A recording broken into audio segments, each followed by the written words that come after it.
Welcome to Hungry for Answers with me, Robin Clare, recovery coach professional. Do you love food, alcohol, drugs, sex, social media, cigarettes, or gambling a little too much? The traditional narrative says that addiction to these vices is the problem. The truth is, they are just symptoms. This hit show takes you from recovery to your ultimate life as my special guests and I help you discover how underneath every vice is the addiction to the suffering that developed due to unhealed trauma. So what can you do? Hungry for Answers provides groundbreaking, proven solutions from my best-selling spiritual book, Feast and Famine: Healing Addiction with Grace. It's time to stop suffering and start living your ultimate life. You have a divine right to a life filled with love, joy, peace, and abundance. Hungry for Answers starts now.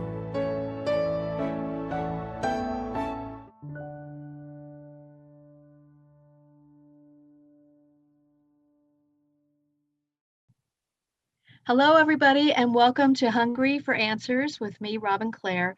Today, I have a very special guest, Stuart Alpert, who's a doctor of psychology, co-founder of Hartford Family Institute's the Center for Healing Arts, and co-creator of HFI Body-Centered Psychotherapy. So today's session is about grounding your recovery. There's a perception out there that once you're not using drugs or whatever is your vice of choice, and then you're in recovery, you're really scot-free. And Stuart and I, in preparation for this radio show, had a really wonderful conversation because we're in agreement that this is when recovery really begins, is when you, when healing really begins, is when you go into recovery. So Stuart, I have a question that I'd like to ask you. So I'd like to welcome Stuart to the show. Hello, Stuart. Oh, glad to be here. Yeah, nice to see you. Was there a time ever in your life where you were hungry for answers and you were not sure where you would get the answers from? Absolutely. I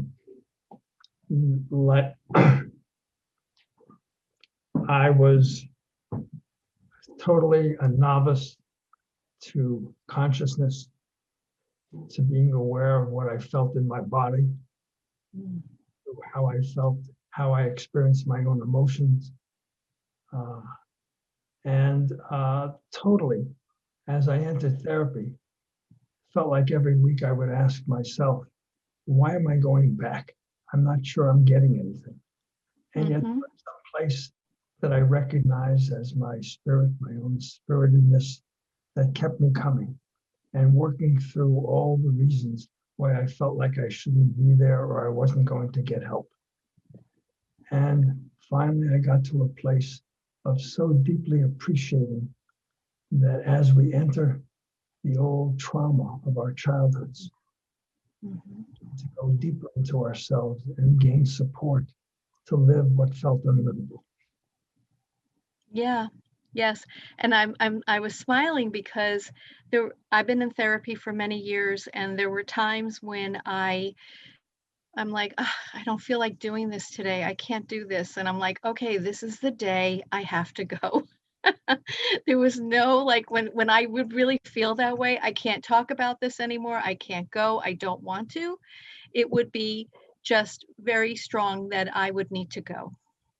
Yeah, actually.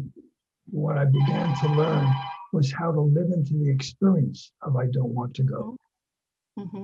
That is simply a wave of experience that I could bring support and understanding to and begin to live through and come more deeply into myself.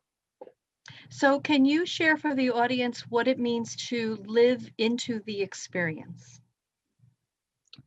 Well, so often when we feel something that's uncomfortable, that's unpleasant, we want to get away from it. And we organize our bodies in tension or in a sense of formlessness as a way of getting away from what feels uncomfortable. Living into it means not judging it, not fighting with it, making room for the experience. Interesting. I don't want to go to therapy. I just simply make room for that experience and live it. And the more I'm living it in that way, the fact is, the more I begin to bring consciousness to myself, the more the very center of consciousness is acceptance. And the more I accept what I feel, transformation begins to happen spontaneously and immediately. Yeah, and we're going to dive deeper into that as well. And would you also agree that when you have those feelings like, I can't do this, Right. that's maybe when your subconscious, if I'm using the term correctly, please correct me if I'm wrong, is saying it's time now. It's time to look at this. Like that there's something going on there. Actually, all symptoms that we feel are really a message from our own spirit that we have support to experience it. If we didn't have enough support to experience it, we wouldn't even feel the discomfort. Yes.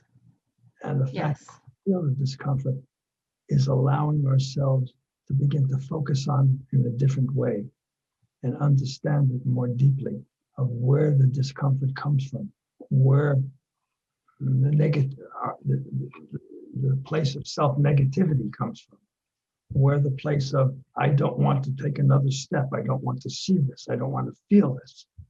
Yeah. As we bring simple consciousness to all of those experiences, it's a way of saying to ourselves, hello, welcome, I'm here, come to me, I'm still here. Yeah. And yet, if you're unaware of that, you might say, oh, I better not do this now, I'm going to hurt myself. Like if you allow the emotions that you're feeling to run the show right there, you might not have the courage to actually look at what it is that you're feeling. Would you agree with that? We might feel something difficult, a piece of old trauma, a piece of cruelty, negativity, a bad feeling that was the impact of abuse. Let me take a moment. I just had a thought and then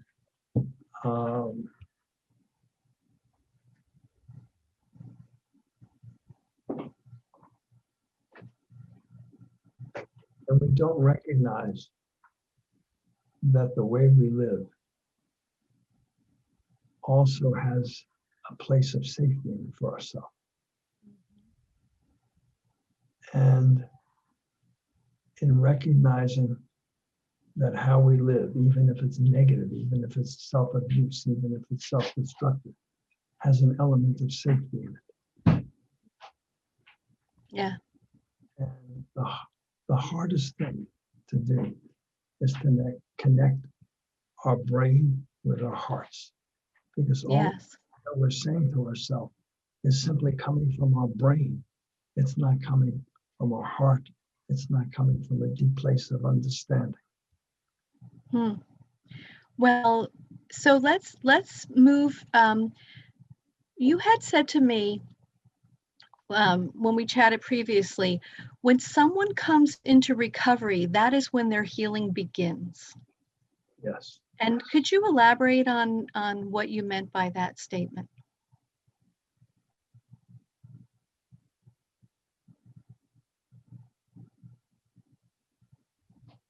The fact that you've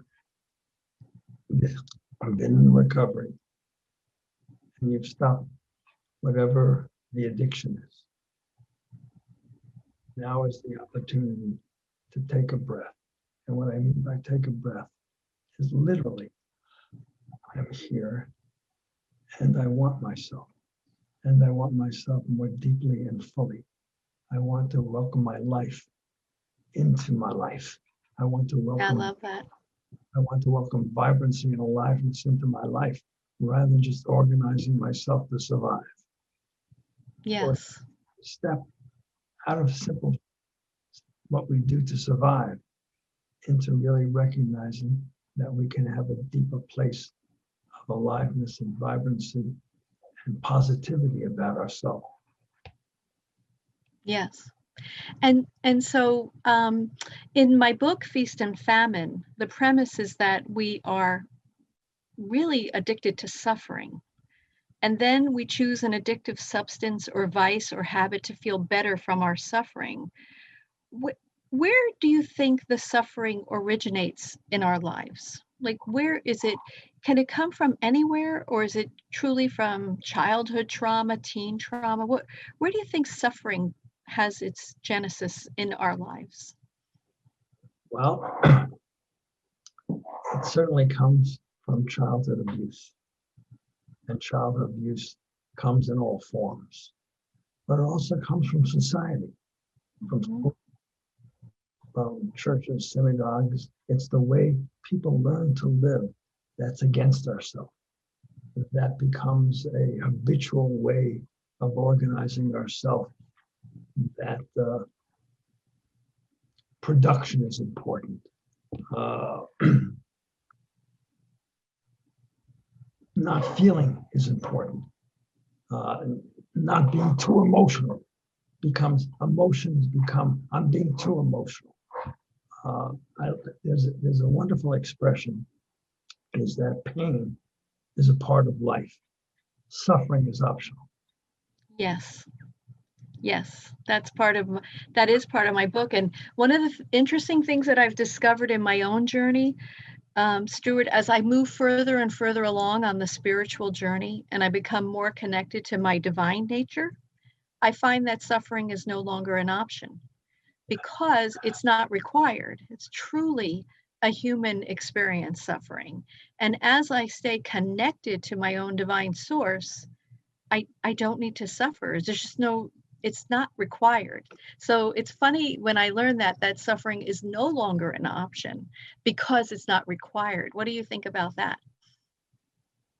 I think what people need to recognize is that we are so habitually organized not to feel certain things, not to feel angry. So we get angry because we're repressing our anger, we're squashing our anger, we don't feel sad, so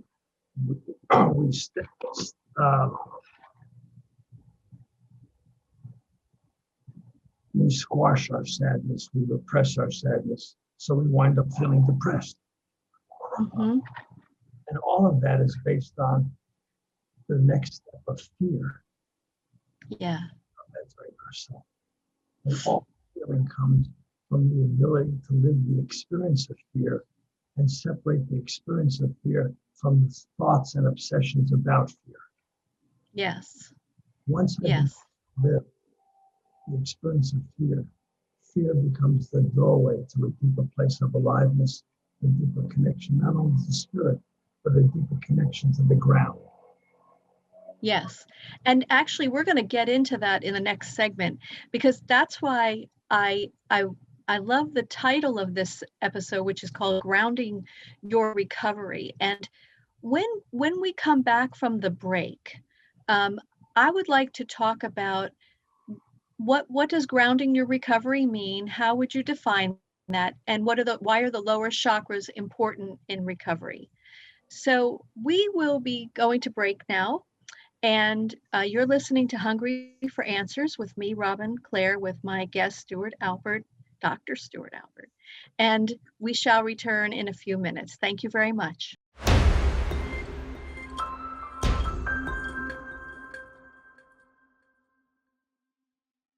Welcome back to Hungry for Answers with me, Robin Clare, and I'm here with my special guest, Dr. Stuart Alpert, who's a doctor of psychology and LCSW, and one of the co-founders of Hartford Family Institute in West Hartford, Connecticut.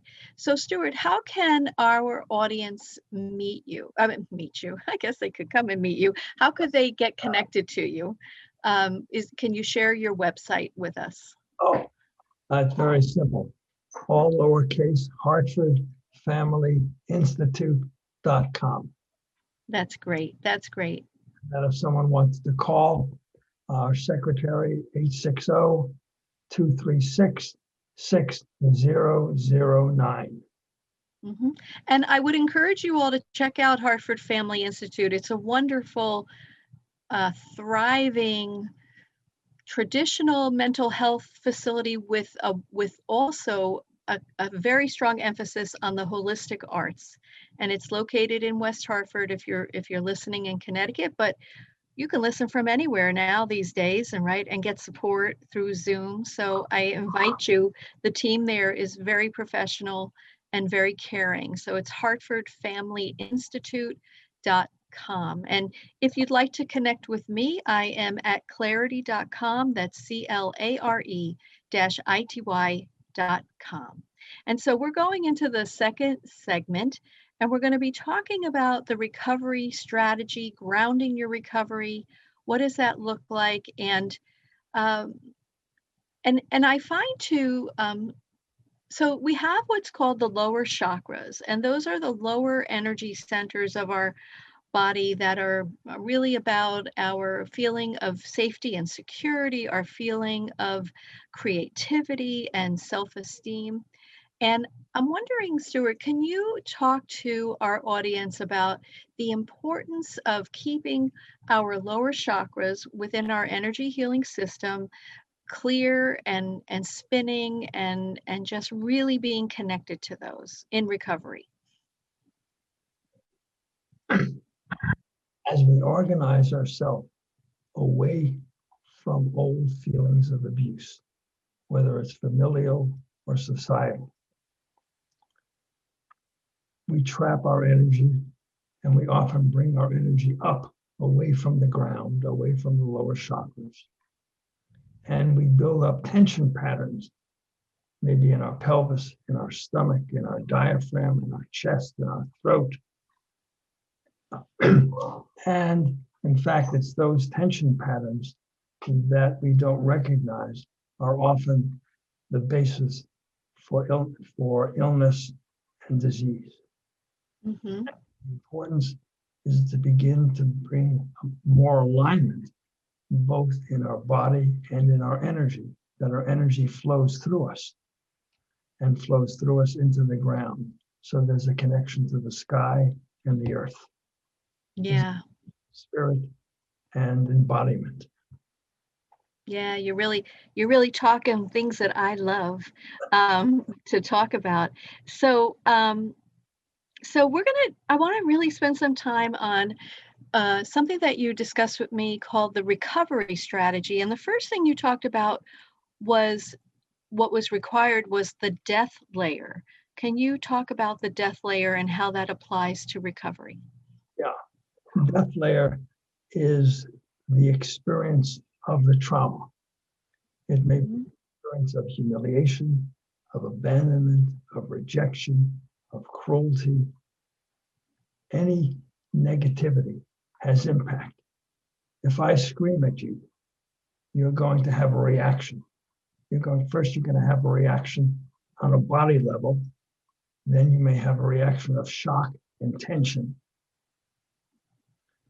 And death layer works through the shock and the tension to feel the original assault energy.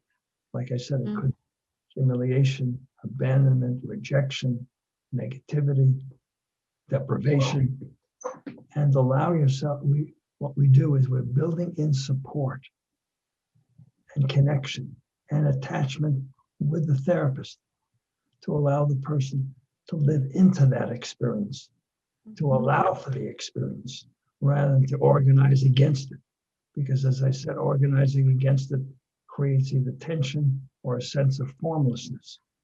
The more we have support to live into the death layer experience, the more we come to a deeper place in ourself, in a deeper place of aliveness and connection to spirit and the ground. So I want to just spend another minute or so on this because I want to make sure that the listeners understand, is the death layer the layer of your consciousness where the trauma took place, or is it a layer on top of the original trauma that through therapy you need to get through the death layer to get to the original trauma? No, the death layer is the original trauma. Okay. Okay. As we make room for it and allow for it and bring support. Let me give you a simple example of what I might say to a client. Okay. Let's say, if I take the next step into myself, I'm going to feel humiliated. And I might say to the client, can you allow yourself to feel the humiliation and say to me, Stuart, be with me as I feel this humiliation. So I'm building in a connection and support for the client to be able to feel the experience of humiliation and not organize themselves in their mind. I can't do this. I won't be able to do this. I'm going to be Yes. humiliated. It's really the way we organize to fight ourselves becomes the place where we're holding against the deepest place of our aliveness, the deepest connection to spirit and connection to the earth. Yeah. And I'm going to share with the audience that humiliation was something that I went through so much in my life. I looked back and I found 21 times where I was humiliated in public throughout my childhood, my teens, my adult years. And so when I started looking at what was at the source of my own addiction process, what my addiction itself, and going to each of those, that wasn't easy. And even as you were talking about it, I could actually feel it. And I'm like, okay, don't go there. I'm not in therapy with Stuart. I don't have to actually feel that, but I could actually feel it. I could feel what it felt like. And it's almost like a layer of how I see it, it's almost like a layer of fear. But then behind it is the most, if you can get through that, what's behind it is like the most beautiful sense of understanding of why it happened and how you can move further into self-love. Because when you're humiliated, it also creates a lot of self-loathing because you believe what people say or you believe what happened to you. And so for me, I know that when I can go through the death layer and really look at what happened, there's just such a light of spirit at the end of that, a light of understanding what happened to me, a light of empathy for whoever was involved in this with me, and a sense, and I can go through the act of forgiveness for myself and others, and it grounds me. It grounds me to a wonderful place. So there be it, listeners. There's the title, right? Grounding your recovery, because it does. The more I spend time looking at these things, the more grounded I am. And that's why I wanted Stuart to come on, because I don't think you can have a long-term true recovery without looking at your trauma patterns. I think we can maybe dance around it, but I don't think for the long term. What do you think about that for long-term recovery? You're absolutely right. And we could say that we're talking about people who are in addiction, or we're talking about the entire world who are addicted Yes. to being busy, addicted to staying away from ourselves, addicted to the way we live our emotions rather than accepting each moment. So if we're talking about using the word addiction, we can expand the word addiction, and everyone can say and begin to look at, how am I addicted? How am I addicted to staying away from myself? How am I addicted to staying away from spirit? Or how am I addicted to spirit so that I don't ground myself? Because even being connected to spirit can be a defense against grounding. My wife and I do a 6-day workshop called Embodying Spirit. So we want to allow people and encourage people to feel their spirit, or to feel the deepest place of wisdom inside of them, and begin to ground it, begin to live inside of their body rather than outside of their body, rather than tensing their body as a way of functioning and trying to stay safe. Yeah. So thank you for that. So when we're talking about the recovery strategy, we talked about the death layer and we talked about supporting clients to live through their trauma review, which is what we've been talking about this whole time. But one of the things you talked about is being bonded to negativity, how we treat ourselves with the same negativity that we actually received from others. So can you talk about this concept of being bonded to negativity?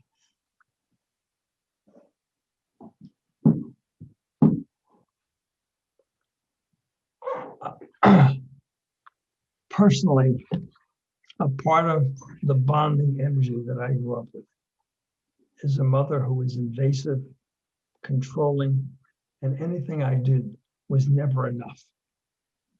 So I wind up growing up and feel like I'm never enough. I say that to myself. I feel like I'm never enough. I'm not smart enough. I'm not this enough. I'm not in touch with my emotions enough. And all of that are thoughts. Mhm. In the therapy that we do, I help a person begin to let go of the thought and get a sense of the essential energy that came toward her. What I mean by the essential energy, the thought that I'm not enough really made an energy of hate from the parent coming toward the child. Maybe a sense of cruelty coming from the parent to the child. It may be an invasiveness and using the child energy to help the person, the parent survive and feel full. Yes. So all of that, we're trying to separate thought from actual emotion of what came with the child. The more we Yes. do that, the more we feel the bonding energy. Rather than think this is what happened, we feel it. And the more we feel it and be in connection and support, the more that becomes simply the death layer that we can live through and again come back to the essential place of who we are. And the essence of who we are is consciousness. That's the Right. consciousness and spirit. That's great. So thank you. So we're going to go to another break. You're listening to Hungry for Answers with me, Robin Clare, and my special guest, Dr. Stuart Alpert, and we will be back in a few minutes.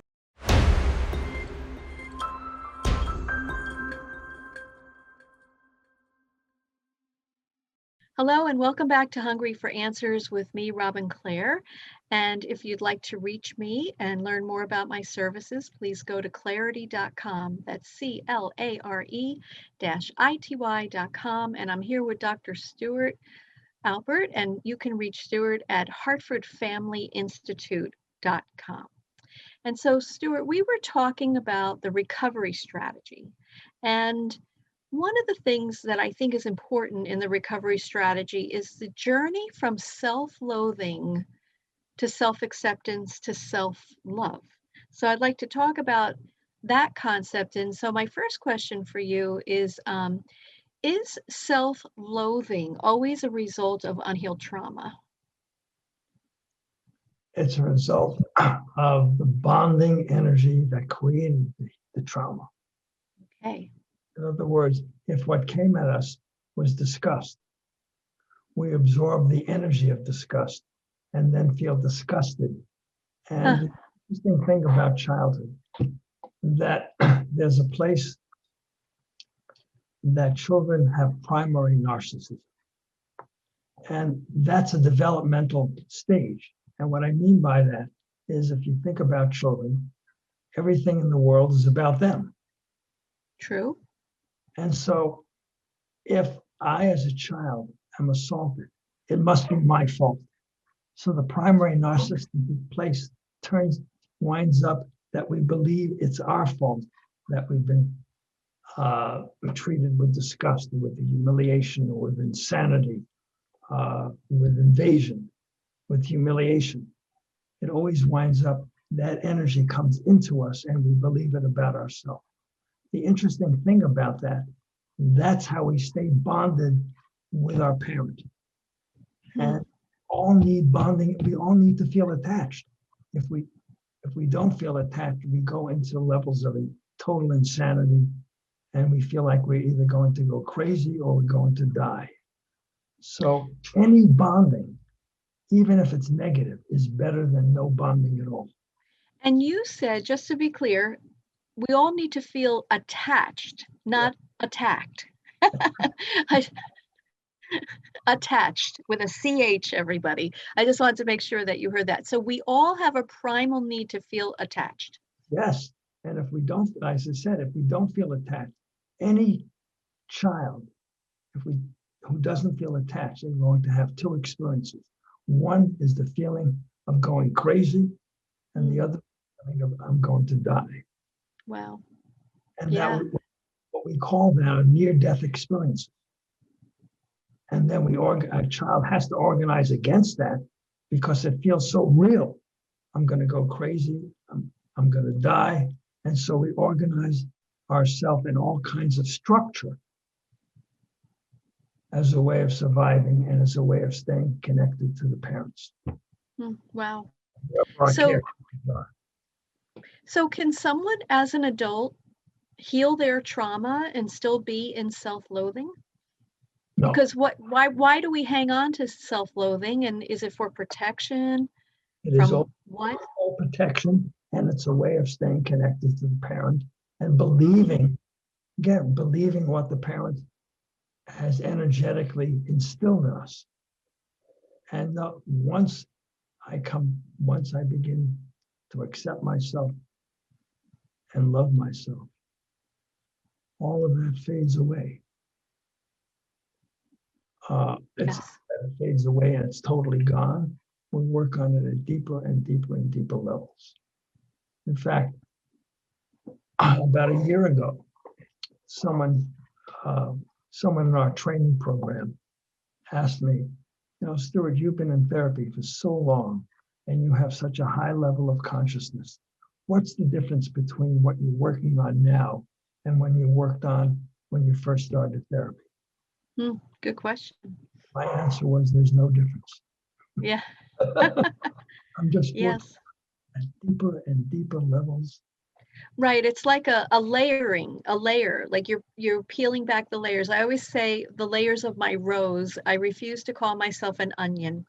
So I'm peeling back the layers of my rose, and it's just whatever is underneath. That's what I'm working on in therapy. And for me in therapy, and I'm sure the same for you, I just love that I find things now, and I find things and I say to my therapist, I'd like to work on this now. And she's always like so excited because that's me being in connection to my own inner world and my own inner spirit. There was a time in my therapy that every session I did was to fix myself. Mm-hmm. And then all of a sudden I realized that was total pressure. Yes. That I don't want to fix myself.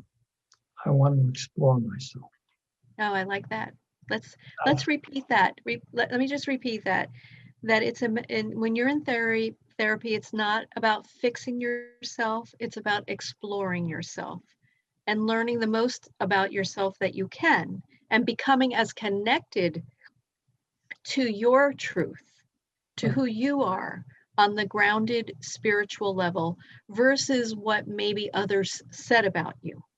Right. Actually, if you think about it, that if I need to fix myself, I'm living in constant pressure. And constant pressure creates tension. And then we hate ourselves for the tension that we're in, and we're struggling against the tension, and we're in a fight with ourselves in terms of getting rid of the tension. And the more we're fighting ourselves, the more like a Chinese puzzle, a hand puzzle, we're trying to get out of this hand puzzle by more and more tension, and the more tension we create, the worse we feel. So what happened for me is at one point I said, I'm not going to say another word in therapy that comes from pressuring myself to be different. And what is I didn't speak, literally, I did not speak for 3 weeks in therapy. And I just kept on living into the experience. Is this pressure, or is this simply exploring myself? And after 3 weeks of meditating on that in the therapy session and not saying the word, that peace broke in me in a positive way. And I began to say, there's nothing in me that needs to be fixed. And yet I Yeah, do. wonderful. And wouldn't you say that to our listeners as well? Yes. That there's nothing in them that needs to be fixed. We just need to explore our experiences so that we can heal and grow. The way I say it, the way you're saying it is beautiful. And the way I might say it is, there's nothing wrong with you. Nothing wrong. And I would also go out on a limb and say there was nothing wrong with your parents either. They were just doing the best that they could with what they knew at the time. And so one of the things I realize is that we don't really have to ever condone our parents' behavior, but we have to accept, if we're going to try to love in an unconditional manner, we have to accept them without judgment, and heal that relationship with our parents. Again, not having to condone what they did, but we have to heal it for ourselves so that we can move forward in our lives. And the way we can do that is to see the child in our parents and to realize that our parents have their own hopes and their own dreams. And whatever took place in their childhoods, whatever abuse that came toward them, shattered their hopes and their dreams. We see the humanness in our parents. Yes. Seeing the humanness, that's great. So what's the difference between self-acceptance and self-love? Actually, what I would say, there's no difference. No difference. Okay. First, consciousness, the very essence of consciousness is acceptance. Consciousness is touch. So if we have an experience and we bring consciousness to an experience, we are totally accepting the experience. And the moment we accept experience, transformation happens spontaneously. And is that what they mean by radical acceptance? Yes. Radical acceptance, we're accepting all the parts of ourselves that formerly we railed against. We thought we had to get rid of, rather than we had to bring understanding to. And understanding not as simply a mental event, but understanding the true sense of understanding, feeling into, experiencing, really knowing the roots, feeling the roots of why we are who we are, how we organize ourselves, always as a way of surviving and staying safe, and the impact of the abuse that came toward us. Yes, thank you. So in the last 2 minutes before the break, can you share with our audience, how would someone nurture self-love to keep it as a dominant way of life for them so that they can really live a state of self-love? One experiment that I might give a client is, could you look in the mirror and simply say hello? Hello. I like that. Hello. Hello. I see you, right? I'm here. Be with me. I'm with you. Be with me. Yes, I love that. And if you're really going for it, say, I love you. Right. If you're really going, right. I love you. I love you. This workshop that Naomi and I are doing, the 6-day workshop, what I invite people to do prior to the workshop is to write a love letter to their inner child. Yes, beautiful. Or find out why they can't do that, or feel why they can't do that. Well, and why they can't do that, that's coming up in our, not that per se in our next segment, but we're going to talk about Stuart's and his involvement at the Hartford Family Institute, and what is that really? Let's dive into it. And the Hartford Family Institute Body-Centered Therapy, and just a little bit more about Stuart's practice and his books. So stay tuned. We'll be right back.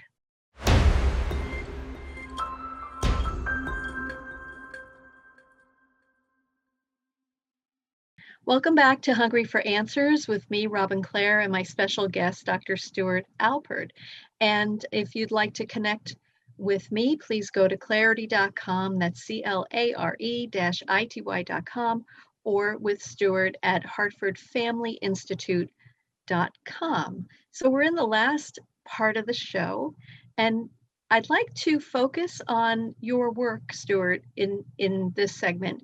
So can you tell us a little bit about Hartford Family Institute's the Center for Healing Arts, and you guys have been around a long time. We have just celebrated our 50th anniversary. Wow, we began in 1969. Naomi and I are the co-founders. Naomi, my wife, Dr. Naomi Lubin Alpert, and I founded Hartford Family Institute and are the co-creators of HFI body-centered psychotherapy. Mm-hmm.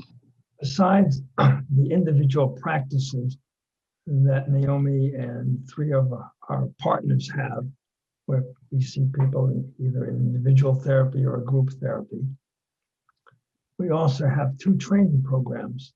One is for psychotherapists or people who are in school to become psychotherapists. And that is a training program that started in 1976. And we have approximately 50 people in training each year.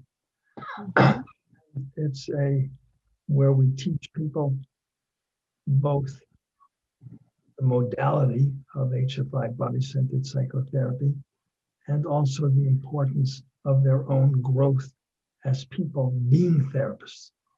So the therapy we do is very humane and very alive and spontaneous. And it's never to break down resistance, is always to honor resistance as the way we learn to survive and the support that our resistance gave to us.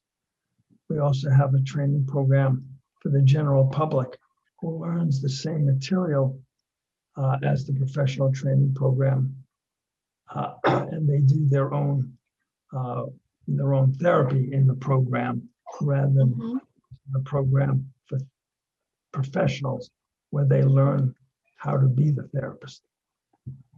So we have all of that. Myself, I have also supervision groups that I run for psychotherapists. And Naomi and I have our practice. The Institute itself also has a Qigong healer, an acupressurist, massage, yoga therapist, and it is a booming place. We also rent offices.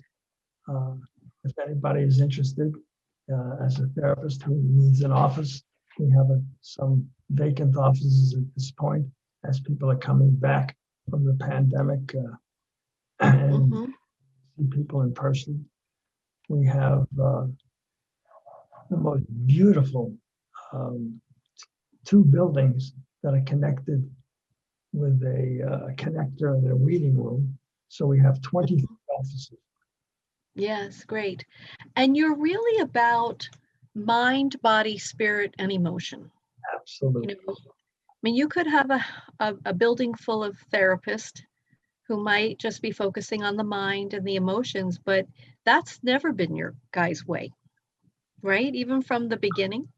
Well, my personal experience is I've studied with Thich Nhat Hanh, studied with Native American healers. I've had a Qigong practice that I haven't missed a day in 23 years. Wow, wow, wow. And so I am constantly, in fact, the first page of one of my books is I've spent my life learning how to quiet my mind. Yes. Amen. And so let's talk about your books. The first book is What to Do Until Enlightenment, Healing Ourselves, Healing the Earth. Tell our audience about that book. Well, that Actually, both books are both personal in nature, where I'm using my own experience and my own process, my own life experiences, both positive and negative, as a way of teaching and sharing what we do. Second book, Roads Back in Time, Seeing the Invisible, Healing the Impossible. Mm-hmm. The subtitle is, to me, so perfect, is that we see what we think is impossible to see and heal what we feel is impossible to heal. Yes. And I have such faith in people's ability to heal, people's ability to come home to themselves. And by coming home to themselves, I mean living inside of themselves rather than outside of themselves, living rather than as a role, living what's authentic and real and connected. And be able to share. If I say to someone, I feel angry, or I feel cruel, and I don't want to act out, and I need a connection with you to share how I feel, I'm coming home to myself, rather than my energy comes out and explodes out in negativity. So there's always a difference between sharing an experience and wanting a connection to the experience that continues to bring us home to ourselves. So I know about that. And in my second book of Roads Back in Time, the first part is more of a memoir, and the second part are filled with articles that I've written about growth, healing, working with pain, working with illness, all variety of articles that I've written through the years. That's great. And so, I am a writing recovery coach. And what I discovered is when I work with my clients, when they write their recovery story, they heal themselves or on the path to personal recovery.